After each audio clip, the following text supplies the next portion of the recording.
오늘 말씀을 나누도록 하겠습니다. 오늘 말씀은 로마서 1장 1절 부르심을 받은 자라 죄송합니다.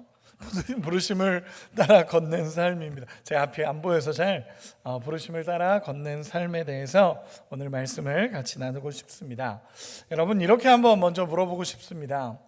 여러분, 나는 누구인가? 라는 정의에 대해서 여러분이라면 무엇이라고 이야기하겠습니까? 예를 들어서 당신은 누구십니까? 라고 누군가가 나에게 물어봤을 때 나는 누구입니다 라고 한마디 아니면 몇 마디 정도로 정의할 수 있으십니까? 제가 한 10초 정도 시간을 드리겠습니다. 한번 고민해 보시고 제가 시작하면 옆 사람에게 물어봐 주시기 바랍니다. 10초 정도 시간을 드리겠습니다. 네, 다 됐습니다. 네, 우리 옆 사람에게 3초 정도 흐른 것 같은데 우리 옆 사람에게 한번 물어봐 주시기 바랍니다. 당신은 누구입니까? 여러분, 웃지만 마시고 대답을 들어주셔야 됩니다. 네, 네, 들으신 분도 계신 것 같습니다. 저는 오늘 이 질문에 대해서 사도 바울은 어떻게 대답했는가라는 것으로 말씀을 나누고 싶습니다. 당신은 누구입니까? 라는 이 질문에 사도 바울이 대답한 내용들입니다. 저도 저 스스로를 계속적으로 점검해 봐야 되지 않겠습니까? 우리가 누구인지를 계속 점검하고 어떤 삶을 살아왔는지를 계속 점검해야 됩니다. 제가 최근에 그런 일이 있었습니다. 최근은 아니죠. 몇 개월 전인데 제가 우리 평안교회 이제 자기소개서를 이렇게 보낼 때 제가 이렇게 정리를 한 적이 있습니다. 저의 인생을 이렇게 돌아보면서 나는 어떤 삶을 살았지? 그러면서 자기소개서를 쓸 때 제가 어린 시절의 신앙생활, 그리고 제가 어떻게 예수님을 만나게 됐는지, 그리고 지금 왜 목회의 길을 가게 되는지 자기소개서를 쓰면서 한번 이렇게 정리한 적이 있었습니다. 근데 정리하면서 짧은 저의 인생이지만 하나님께서 하셨구나라는 것을 경험했던 시간이었습니다. 자기소개서를 쓰면서 오히려 하나님이 내 삶에 함께 하셨구나, 하나님이 이 삶에 동행하셨구나라는 것이 깨달아져서 너무 큰 은혜가 되었던 시간들이 있습니다. 여러분, 그런 경험 있지 않으십니까? 우리가 인생을 바쁘게 살아갈 때는 잘 모르는데 막 바쁘게 살아가다가 정말 기도하면서 믿음을 지키면서 막 달려왔는데 어느 순간 뒤를 딱 돌아봤을 때 모든 것이 하나님의 은혜였구나 라고 느껴본 경험 있으시죠? 있으셔야 됩니다. 우리 다시 한번 옆 사람에게 이렇게 축복합시다. 모든 것이 하나님의 은혜입니다. 모든 것이 하나님의 은혜라는 고백이 우리 안에 있기를 소망합니다. 사도 바울에게 누군가가 당신은 누구입니까? 라고 물어봤을 때 사도 바울은 로마서 시작 부분에 나는 이런 사람입니다 라고 정의한 내용이 오늘 본문에 나타납니다. 이 사도 바울은 나는 누구인지에 대해서 명확하게 알고 있었습니다. 내가 누구인지, 나는 어떤 삶을 살아야 되는지, 나는 어떤 일로 지금 부르심을 받아서 살아가고 있는지가 명확했던 사람이 사도 바울입니다. 여러분, 우리의 인생이 때로는 그렇지 않습니까? 어디로 가야 될지도 모르겠고, 때로는 내가 이렇게 살아가다가 멈춰서 하나님, 내가 지금 어떤 방향으로 살아가야 됩니까? 라고 고민할 수밖에 없는 게 우리의 인생인 것 같습니다. 우리가 때로는 이렇게 걸어가지만 방향을 알고 잘 걸어가는 것 같다가도 어느 순간에 딱 멈춰서 하나님, 나는 어디로 가야 됩니까? 라는 고민을 할 때가 있다라는 거죠. 그런데 오늘 본문에서 나타난 이 바울은요, 자신의 정체성을 명확하게 인식하고 있고 내가 어떤 일로 보내심을 받아서 어떻게 살아가고 있어야 된다라는 것까지도 사도 바울은 명확하게 알고 있습니다. 그래서 이 내용에 대해서 우리가 다시 한번 말씀을 살펴보면서 우리를 부르신 하나님의 뜻이 어딘지, 또 우리가 어떤 방향으로 나가야 될지에 대해서 한번 말씀으로 나누고 싶습니다. 오늘 본문을 세 가지로 바울은 이야기하고 있습니다. 나는 누구인가? 라는 것에 대해서 세 가지로 이야기할 수 있습니다. 첫 번째, 우리 1절 다시 한 번만 읽어보겠습니다. 1절 같이 읽겠습니다. 시작. 예수 그리스도의 종 바울은 사도로 부르심을 받아 하나님의 복음을 위하여 택정함을 입었으니. 아멘. 바울은 자신이 누구인가, 나는 누구인가 라는 이 질문에 대해서 한마디로도 대답할 수 있었습니다. 그게 무엇이었냐면 나는 그리스도의 종입니다 라는 고백입니다. 나는 그리스도의 종입니다 라는 고백입니다. 여러분, 종이라는 단어가 이 사도 바울이 종종 서신서를 쓸 때마다 이 종이라는 표현을 했었습니다. 그런데 오늘 본문에서 처음으로 자신을 소개할 때 종이라고 표현하는 단어입니다. 바울이 종이라고 썼던 많은 표현들 중에 가장 먼저 등장하는 표현이 오늘 로마서에 나타난 종이라는 표현입니다. 여러분, 이 종이라는 것은 자신의 정체성을 나타내는 단어입니다. 나는 누구인가 라고 했을 때 바울은 딱 이 이야기를 합니다. 나는 종입니다 라고 표현을 합니다. 여러분, 이 원어는요 둘로스라는 단어입니다. 둘로스라는 단어인데 이 단어의 의미는 사실은 종이라는 단어는 약간 뭔가 조금 순화된 단어입니다. 그러면 진짜 이 의미는 뭐냐면 노예입니다. 노예라는 단어입니다. 여러분, 조금 더 디테일하게 이야기를 하면 이 노예라는 어원을 찾아보면 올가미라는 뜻을 갖습니다. 그래서 올가미에 딱 걸려있는 사람을 노예라고 표현을 합니다. 딱 묶여있는 사람을 노예라고 얘기합니다. 여러분, 누가 종이 되고 싶겠습니까? 우리들 중에서 나는 종입니다, 나는 노예입니다 라는 고백을 할 수 있는 사람이 과연 몇이나 되겠습니까? 누구도 종이 되려고 하지 않습니다. 오히려 주인이 되려 하지. 누구도 종이 되려 하지 않고 누구도 종의 자리에 서려고 하지 않습니다. 오히려 저 사람이 종이 되어야 합니다 라고 이야기하지 않습니까? 내가 종이 되어야 한다라는 생각을 사실은 별로 하지 않습니다. 그런데 여기서 말하는 이 종이라는 단어는 노예라는 의미를 갖는데 이 노예라는 의미를 가질 때 조금 의미가 다릅니다. 바울이 말하는 노예, 나는 노예입니다 라는 이 고백은 조금 다른 의미를 갖습니다. 존 메가더 목사님이 슬레이브라는 책을 쓰신 적이 있습니다.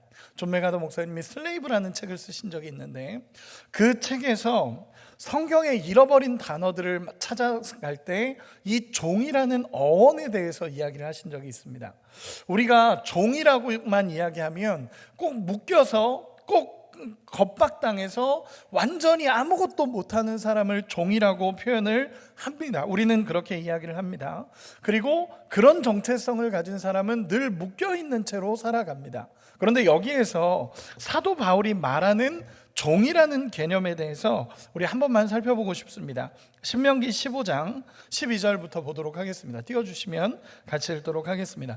신명기 15장 12절에 종에 대한 이야기가 나옵니다. 같이 한번 읽겠습니다. 시작. 내 동족 히브리 남자나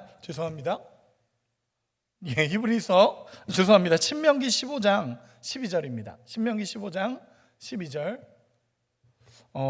제가 다시 읽어드리도록 하겠습니다. 제가 읽어드리겠습니다.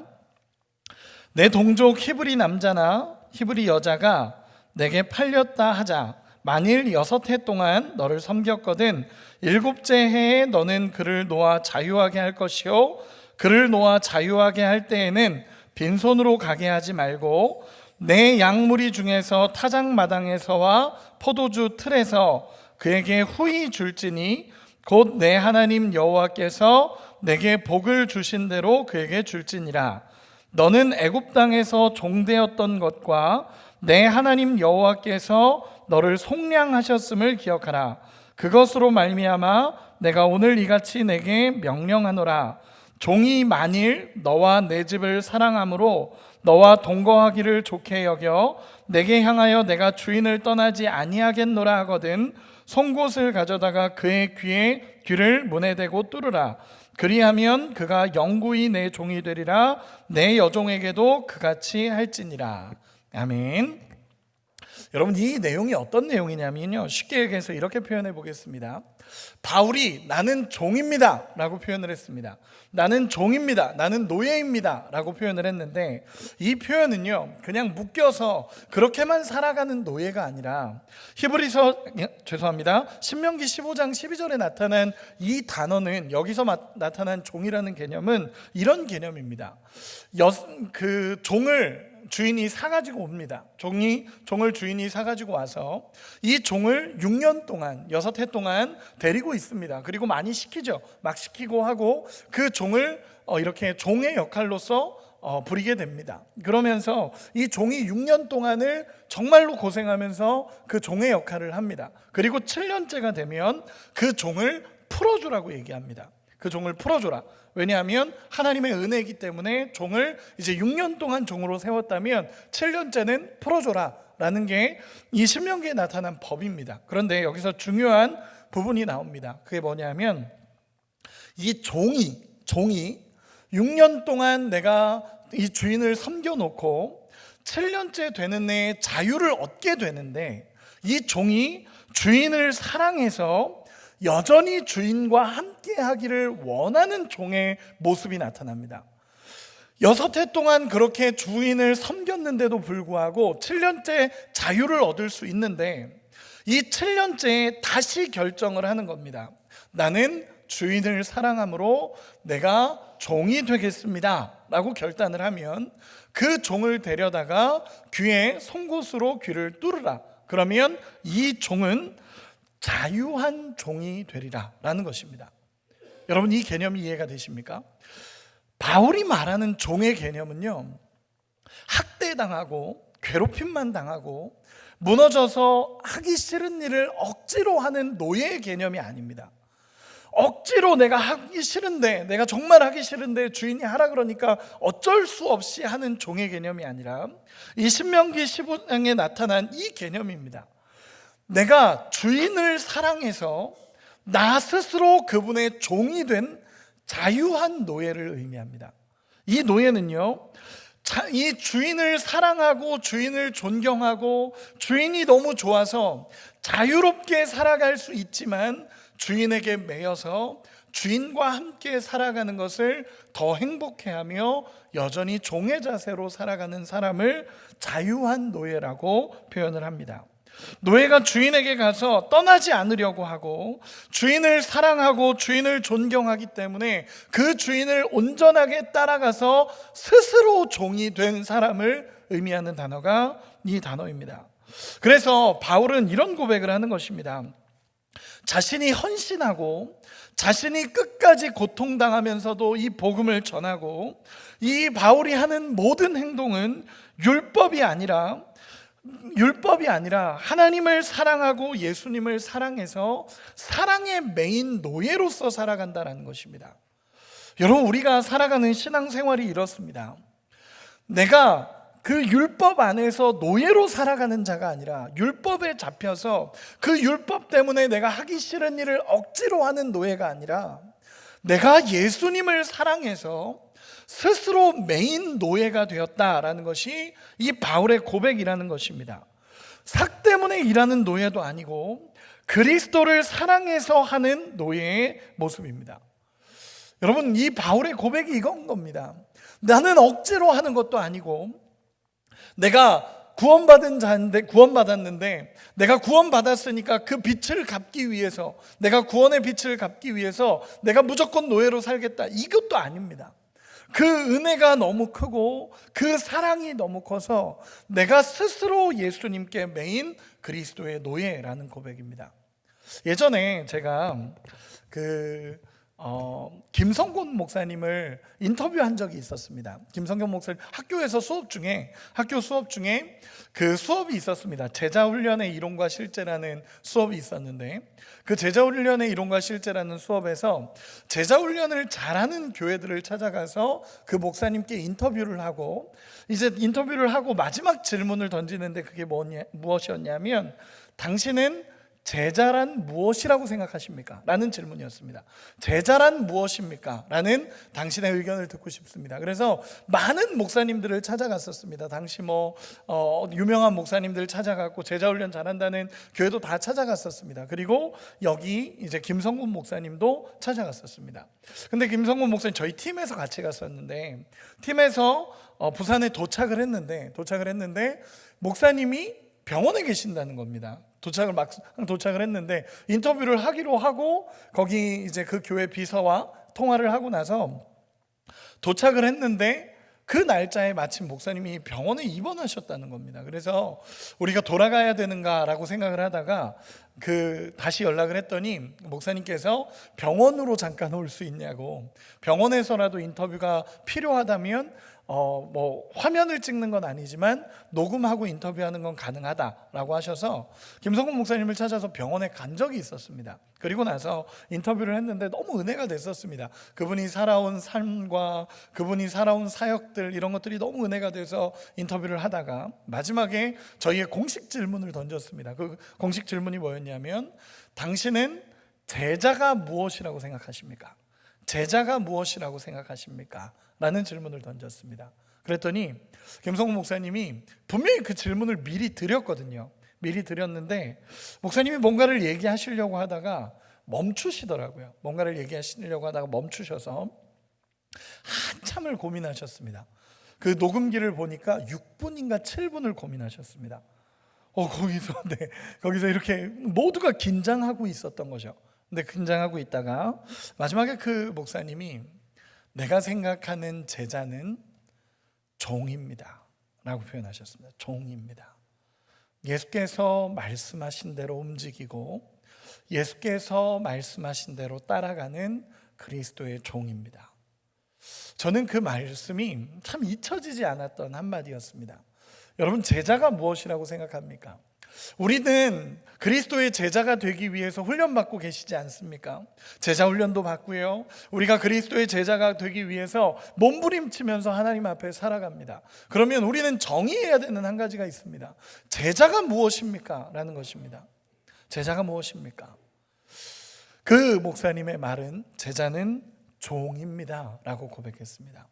제자는요, 예수께서 말씀하신 대로 그 예수님을 사랑해서, 그 예수님을 너무 사랑해서 그분이 말씀하신 대로 따라가는 삶이 제자의 삶이고 종의 삶입니다. 바울이 얘기하는 나는 누구인가? 라는 이 한마디의 정체성에 나는 종입니다 라고 고백을 하는 것입니다. 나는 그리스도의 종입니다. 그러나 율법에 의해서 억압받아서 사는 종도 아니고, 그리스도께서 너 이거 해야 돼 라고 말해서 억지로 끌려가는 종도 아니고, 나는 예수님을 사랑해서 내가 스스로 예수님께 메인바된 나는 그리스도의 종입니다 라고 고백한 것이 바울의 고백입니다. 여러분은 누구이십니까? 누군가가 여러분에게 당신은 누구십니까? 라고 물어본다면 대답할 말을 준비할 수 있는 은혜가 있기를 소망합니다. 우리 옆 사람에게 다시 한 번만 물어봐 주시기 바랍니다. 당신은 누구입니까? 감사합니다. 그리스도의 종입니다라는 소리를 들었습니다.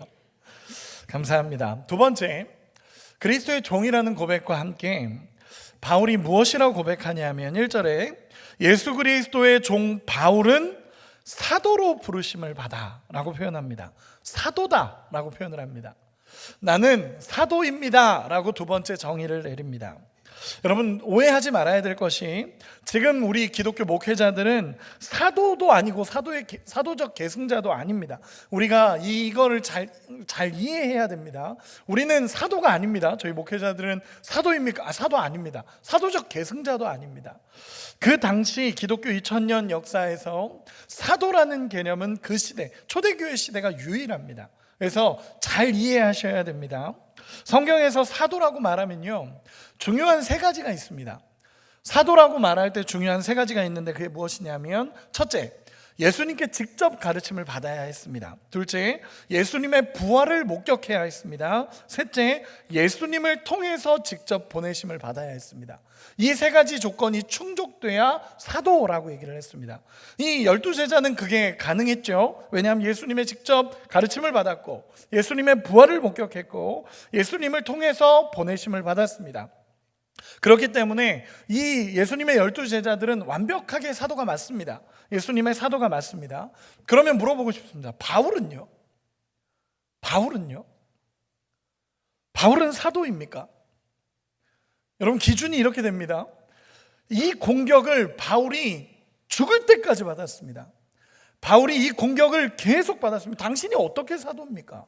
사도의 조건 세 가지입니다. 예수님의 직접 가르침을 받았고, 부활을 목격해야 됐고, 예수님 통해서 보내심을 받아야 되는데, 당신이 어떻게 사도입니까? 라고 계속 목회적인 도전을 받았던 부분이 이 부분입니다. 여러분, 바울은 사도입니까? 근데 우리도 헷갈리면 안 됩니다. 바울은 사도입니까? 바울은 사도가 맞습니다. 바울은 스스로가 계속 사도라는 것을 이야기합니다. 바울의 서신을 보면요, 바울은 당신의 사도성을 분명하게 고백을 합니다. 왜냐하면요, 바울이 사도인 이유는 이렇습니다. 바울은 자기 스스로도 만삭되지 못한 자라고 표현을 합니다. 자기 스스로도 완벽하게 내가 만삭된 자는 아니지만 나는 분명히 사도가 맞다 라는 확신이 있습니다. 그게 뭐냐면, 바울은요, 예수님께 직접 가르침을 받았고, 예수님의 부활을 목격했고, 예수님께 보내심을 받은 자가 맞습니다. 언제요? 사도행전 9장의 다메섹 도상에서 그는 예수님을 인텐시브 코스처럼 봤습니다. 그게 무엇이냐면요, 이 바울이 정말 예수를 핍박하기 위해 그날도 가던 중에 예수님이 나타나십니다. 예수님이 직접 나타나셔서 예수님이 분명하게 말씀해 주십니다. 나는 네가 핍박하는 예수라 라고 예수님께서 얘기해 주십니다. 나는 예수라, 나는 예수라, 네가 핍박하는 이라는 어순인데, 이 표현을 보면요, 가장 쉬운 단어는 뭐냐면 나는 하나님이다 그리고 예수다 라는 이 한마디입니다. 예수님이 이야기하신 그 한마디가 바울의 모든 것을 깨뜨리기 시작합니다. 바울은 구약에 정통했던 사람이고, 구약에 정통했기 때문에 메시아를 기다렸던 사람입니다. 그런데 예수님의 한마디, 내가 하나님이고 내가 예수다, 구원자다 라는 이 한마디에 바울의 모든 지식이 깨어지고, 새롭게 예수님이 그리스도고 예수님이 하나님이시구나, 그것이 그 자리에서 깨달아집니다. 예수님께 가르침을 받았고요, 그리고 죽은 줄 알았던 예수님이 살아계신다라는 것을 그 자리에서 경험합니다. 예수님의 죽음은 모두가 알고 있는 죽음이었습니다. 예수님 암살당하신 것도 아니고요, 예수님 모두가 보는 앞에서 공개적으로 처형당하셨습니다. 예수님이 죽으신 것 누구도 다 알고 있는 사실입니다. 그런데 내 눈앞에 살아계신 예수님이 오신 것입니다. 그 부활하신 예수님을 바울은 목격합니다. 그리고 그 자리에서 바울은 보내심을 받습니다. 어떤 보내심을 받죠?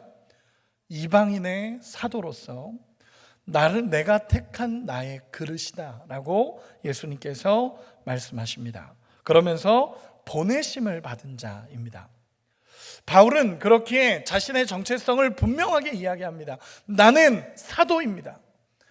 사도입니다 라고 고백합니다. 여러분, 사도다라는 이 고백 속에 정말 담긴 큰 의미는 무엇이냐면요, 사도라는 단어가 가지는 의미가 무엇인지 아십니까? 보냄을 받은 자라는 뜻입니다. 보냄을 받은 자. 이 바울이 나는 사도입니다 라는 이 자리는요, 이 말은요, 나는 보내심을 받았습니다. 하나님이 나를 보내신 이유가 있고, 하나님이 나를 보내셨다라는 것에 대해서 나는 확신합니다 라는 이 바울의 고백이 있다라는 것입니다. 오늘 말씀이 조금 어려운데 집중해서 조금만 들어봐 주시기 바랍니다. 여러분, 보냄을 받은 자라고 얘기할 때 세 가지 의미가 생깁니다. 그게 뭐냐면, 보낸 사람이 있고, 보낸 목적이 있고, 보낸 곳이 있습니다. 보냄을 받을 땐 이 세 가지가 완성이 돼야 됩니다. 보낸 사람이 있고, 보낸 목적이 있고, 보낸 곳이 있습니다. 보낸 사람이 누구죠? 하나님이십니다. 예수께서 보내셨습니다. 보낸 목적은 뭐죠? 이방인을 구원하기 위해서 예수님 보내셨습니다. 보낸 곳이 어디입니까? 지금 현재 사역하는 그 자리로 예수님은 보내셨다라는 것입니다. 이게 바울의 사도적 선언입니다. 여러분, 정말 중요한 것은 바울이 이 보내심에 대해서 깨달았다는 것입니다. 하나님이 나를 보내셨고, 하나님이 내 인생을 인도하셨고, 하나님이 내 삶을 세우셨다라는 게 바울의 인생에 깨달아지는 것입니다. 여러분, 이렇게 물어보고 싶습니다. 여러분은 보내심을 받으셨습니까? 아멘. 여러분 보내심을 받으셨습니다. 앞에서 이야기한 것처럼 우리는 사도도 아니고 사도적 계승자도 아니라고 먼저 정의를 했습니다. 먼저 정의를 했지만 사도로서의 의미는 우리에게 항상 부여가 됩니다. 그게 뭐냐면 우리는 보내신 자리가 있습니다. 보내신 분이 계시고 보낸 목적이 있습니다. 여러분, 이렇게 한번 이야기해 보겠습니다. 여러분을 하나님은 그 가정에 보내셨습니다. 여러분 믿으십니까? 하나님이 여러분을 그 직장에 보내셨습니다. 하나님이 여러분을 그 학교에 보내셨습니다. 하나님이 여러분을 이 교회에 보내셨습니다. 여러분, 내가 신랑 잘못 만나서 이 가정에 들어온 게 아닙니다. 아멘. 피를 토하는 듯한 아멘들이. 네, 여러분, 신랑 잘못 만나서 그 가정에 간 게 아닙니다. 예수님이 보내신 것입니다. 내가 공부를 못해서 그 학교에 간 게 아닙니다. 정말입니다. 하나님이 보내셨다라는 확신이 있을 때 거기서의 사명이 감당되어진다라는 것입니다. 여러분, 요셉의 인생이 그랬습니다. 요셉을 예로 한번 들어보겠습니다. 요셉이 정말 그 노예로 팔려서 살아가지 않습니까? 17세라는 그 나이 때 노예로 팔려서 살아갑니다. 그리고 얼마나 괴로움을 많이 겪었겠습니까? 그 시간이 너무너무 괴로웠을 거고, 그러나 그 가운데 하나님이 함께 하시고 하나님이 도우셔서 요셉의 인생이 복된 인생이 되어지기 시작했습니다. 그리고 하나님은 결국 그를 총리로 세우셨습니다. 그럼 물어보겠습니다. 요셉의 인생의 하이라이트, 결정적인 순간이 총리가 되었을 때였을까요? 아닙니다. 그건 하나님이 그냥 높여주신 상황이지 그 요셉의 인생의 하이라이트는 거기가 아닙니다. 그럼 이 하이라이트 지점이 어디냐면 요셉의 형들이 요셉을 찾아왔고 그때 요셉이 깨달은 장면이 하이라이트입니다. 그게 뭐냐면 하나님이 이때를 위해서 나를 먼저 이곳에 보내셨구나. 이 하나님의 경륜이 깨달아지는 것입니다. 하나님이 이때를 위해서 나를 여기다 보내셨구나. 이 보내심을 받았다라는 경륜이 깨달아지니까 그 요셉이 그 앞에서 하나님 앞에 엎드릴 수밖에 없는 것입니다. 여러분, 다시 한번 여러분들에게 이렇게 이야기하고 싶습니다. 하나님의 그림이 보여진 것, 요셉이 하나님의 그림이 보여진 것처럼 그의 인생이 그냥 기구에서 이런 일을 겪은 것도 아니고 하나님이 그의 인생을 인도하셔서 그 자리에 세운 것처럼 우리의 인생도 마찬가지입니다. 하나님께서 그 가정에 우리를 보내신 것이고 그 학교에 우리를 보내신 것이고 그 직장에 우리를 보내신 곳이고 우리 교회에 우리를 보내셨다라는 이 영적인 눈이 열리기를 소망합니다. 이 눈이 열리면 그곳이 하나님이 나를 보내신 자리가 됩니다. 거기서 사명을 감당할 수 있는 것입니다. 여러분, 저는 하나님이 하시는 일에 우연은 없다라고 확신합니다. 하나님이 하시는 일에 우연은 없습니다. 우리가 기도하고 하나님 앞에 구하고 하나님이 이루어 가실 때 그 가정에 보내신 분이 하나님이시고 그 직장에 보내신 분이 하나님이시고 때로는 내가 겪게 되는 아픈 일들, 어려운 일들, 고민스러운 일들도 하나님이 그 자리에 나를 보내신 거라면 그것은 사명의 길을 걷고 있는 모습입니다. 저는요, 우리 하나님께서 우리의 각자의 인생을 인도해 가시면서 이 보내심을 받은 인생으로 살아가게 하셨다라는 것을 믿습니다. 여러분, 정말 보내심을 받은 자로서 믿음으로 살아가는 은혜가 있기를 소망합니다. 옆 사람에게 이렇게 축복합시다. 그 자리가 보냄을 받은 자리입니다. 감사합니다. 죄송합니다. 제가 자꾸 손으로 이렇게 하다 보니까 다 이렇게 하고 계셔서 저희 아내가 이렇게 하지 말라고 지금, 그래서 손을 뻗고 하겠습니다. 이렇게 하겠습니다. 여러분, 보냄을 받은 자리입니다. 하나님께서 우리를 보냄을 받은 자리라는 것이 내 안에 깨달아져야 그리스도의 노예로 그 자리에서 살아갈 수 있습니다. 나를 하나님이 이 가정에 보내셨다라는 걸 알아야 그리스도의 노예로 살아갈 수 있고, 나를 이 직장에 하나님이 보내셨다는 걸 알아야 나도 거기서 그리스도의 노예로 살아갈 수 있습니다. 그리고 마지막으로 사도 바울이 이렇게 고백합니다.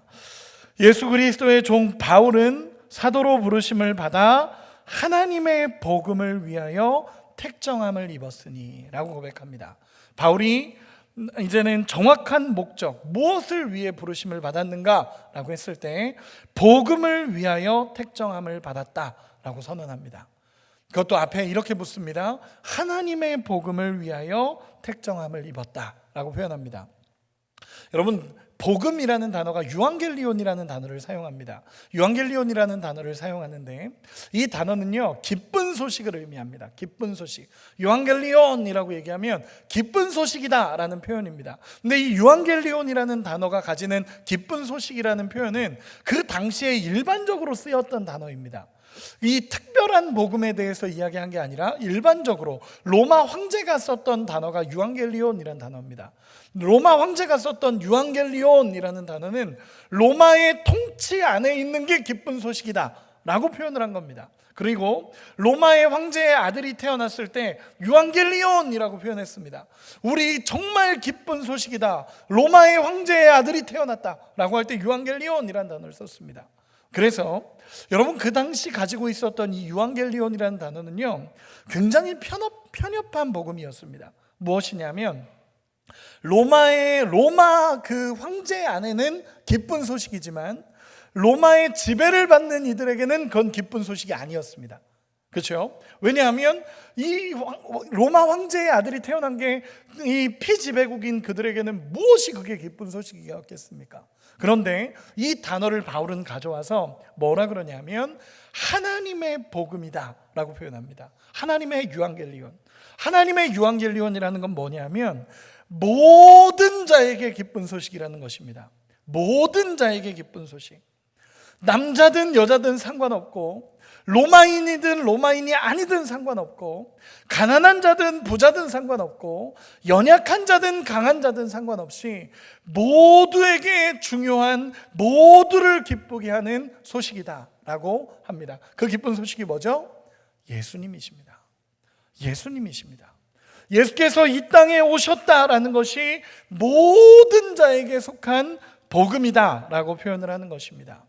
바울은 이 복음을 위해서 택정함을 받았다, 부르심을 받았다 라고 정의를 합니다. 나는 이 복음을 전하는 자로 부르심을 받았다 라고 이야기합니다.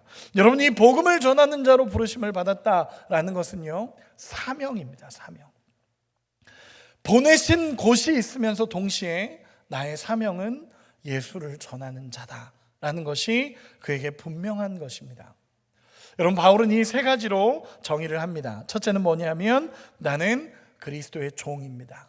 그런데 그 종은 그냥 노예로 살아가는, 어렵게 힘들게 억압받으면서 노예로 살아가는 자가 아니라 예수님을 사랑해서 노예의 길을 걸어가는 그리스도의 종입니다 라는 표현입니다. 저는 우리 성도님들에게 이렇게 표현하고 싶습니다. 그리스도의 종으로 살아가는 우리 모두가 되기를 소망합니다. 그리스도의 종으로서 우리 주님을 너무 사랑해서 내가 주님께 매인자가 되어 주님과 함께 살아가는 그리스도의 종이 되기를 소망합니다. 두 번째는 사도로 부르심을 받았다라고 표현을 합니다. 사도로 부르심을 받았다. 우리도 마찬가지입니다. 우리를 보내신 자리가 있습니다. 우리를 부르신 자리가 있고 우리에게 맡겨진 자리가 있습니다. 그 자리가 우리가 살아가고 있는 그 현장입니다.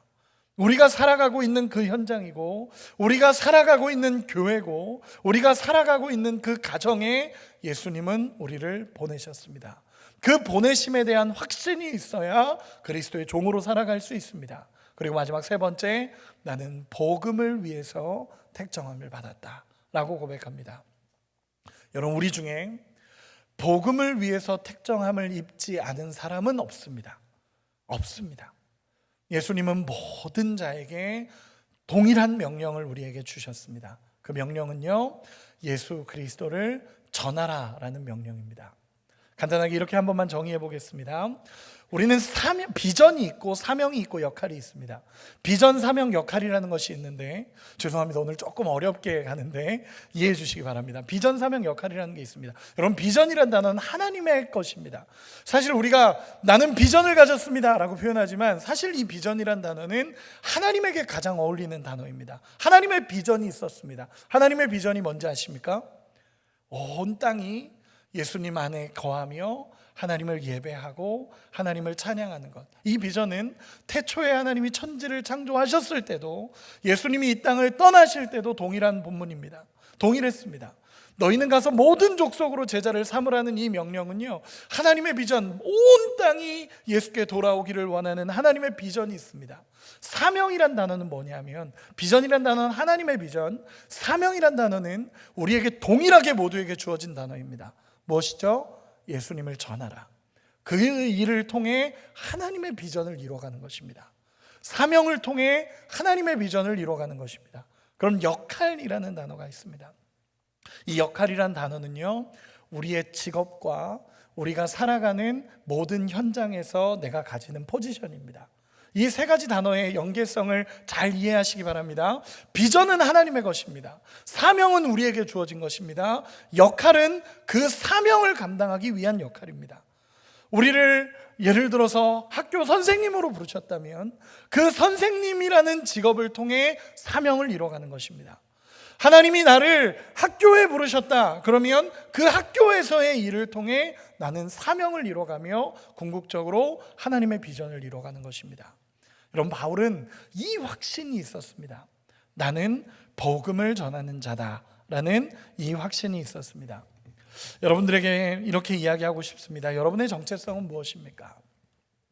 저는 마지막 말씀의 결론으로 이렇게 이야기 나누고 마무리하도록 하겠습니다. 그리스도의 행복한 종으로 사시기 바랍니다. 아멘. 예수님을 사랑하고 예수님을 믿음으로 나아가기 때문에 내가 행복하게 예수님께 매인 종이 되기를 소망합니다. 이 종은 예수님을 사랑하기에 예수님의 명령을 듣고 예수님의 뜻을 쫓아가는 종입니다. 예수님을 사랑하기 때문에 이 길을 걸어가는 종입니다. 그런 종으로 사시기를 소망합니다. 두 번째로, 나를 이 땅에 보내신 분이 계십니다. 나를 그 현장에 보내신 분이 계십니다. 우연이 아닙니다. 내가 이 가정에 있는 것 우연이 아닙니다. 내가 이 직장에 있는 것 우연이 아닙니다. 내가 우리 교회에 있는 것 우연이 아닙니다. 하나님이 나를 그 자리에 보내신 것입니다. 이 확신을 가지고 그 안에서 그리스도의 종으로 살아가는 은혜가 있기를 소망합니다. 마지막으로, 예수 그리스도의 복음을 전하는 자로 살아가는 은혜가 있기를 소망합니다. 우리에게 맡겨진 사명입니다. 정말 예수님을 전하는 자로, 예수님을 증거하는 자로 믿음으로 살아가기를 소망합니다. 제가 대학교 4학년, 이제 대학교 4학년을 마치고 대학원 1학년으로 올라갔을 때 한 그 청년, 그 당시 신학생, 이제 전도사님이죠. 한 전도사님이 저를 찾아온 적이 있었습니다. 저를 찾아오셔서 저랑 같이 사역을 같이 합시다 라고 저한테 이야기를 한 겁니다. 그래서 무슨 사역을 할까요? 라고 얘기했더니 학생들 전국을 돌아다니면서 수련회를 열어줄 건데 제가 그때는 전도사였으니까 전도사님이 말씀을 전해 주십시오. 저는 디렉터가 되겠습니다. 그래서 디렉터가 돼서 목사님 말씀을 전하고 찬양 인도자도 섭외해서 하겠습니다. 저만 찾아온 겁니다. 그래서 뭐가 준비됐습니까? 그랬더니 아무것도 준비되지 않았습니다. 이제 전도사님만 하시면 됩니다. 여러분, 이 대책 없는 상황이 어디 있겠습니까? 근데 대책 없는 상황이 어디 있겠습니까? 근데 그 친구가 그렇게 얘기하고 나서 제가 기도하는데, 하나님 앞에 기도하는데 하나님이 가라는 것입니다. 그게 보내신 자리다. 너에게 지금 내가 보내는 자리다 라는 하나님의 마음이 주어진 겁니다. 그래서 아무것도 보이지 않고, 그 당시 뭐 말씀을 전할 줄도 몰랐고요, 말씀을 어떻게 전해야 되는지도 몰랐습니다. 그냥 가겠습니다 하고는 결정을 했습니다. 그리고 났는데 그 친구도 보내신 자리가 거기였고 저도 보내신 자리가 거기다 보니까 보내신 사람들이 다 모여지기 시작하는 것입니다. 그리고 나서요, 몇 년 동안, 여름방학 동안 몇 개월을 전국을 돌아다니면서 수련회를 했었습니다. 전국을 돌아다니면서 수련회를 했습니다. 근데 전국을 돌아다니면서 수련회를 했는데 그 당시 말씀을 전할 줄도 모르고, 이제 신학과 4학년에서 대학원 올라간 사람입니다. 말씀을 전할 줄도 모르고 그냥 예수님 얘기만 하는데 하나님이 역사하시는 것입니다. 예수님 얘기만 하고 있는데 하나님이 역사하시고, 제가 그때를 생각하면 정말 너무 부끄러운 말씀 전하는 자였습니다. 근데도 하나님이 역사하시니까 아이들이 뒤집어지기 시작하고 그때부터 하나님의 역사가 일어났었습니다. 제가 그때 깨달은 게 뭐였냐면, 하나님이 보내신 자리에서 보내신 목적에 맞게 순종하면 일은 하나님이 이루신다라는 것이었습니다. 여러분, 우리를 보내신 하나님의 뜻을 깨닫고 그 보내심에 순종할 때 하나님의 역사는 그 가정에, 그 직장에, 그 환경에, 우리의 모든 공동체에, 우리 교회 안에 일하실 줄 믿습니다. 하나님의 복음을 가지고 나아갈 수 있는 우리가 되기를 소망합니다. 여러분의 정체성은 무엇입니까? 그 정체성에 대한 확신을 오늘 갖고 함께 기도하는 모두가 되시기를 예수님의 이름으로 축원합니다.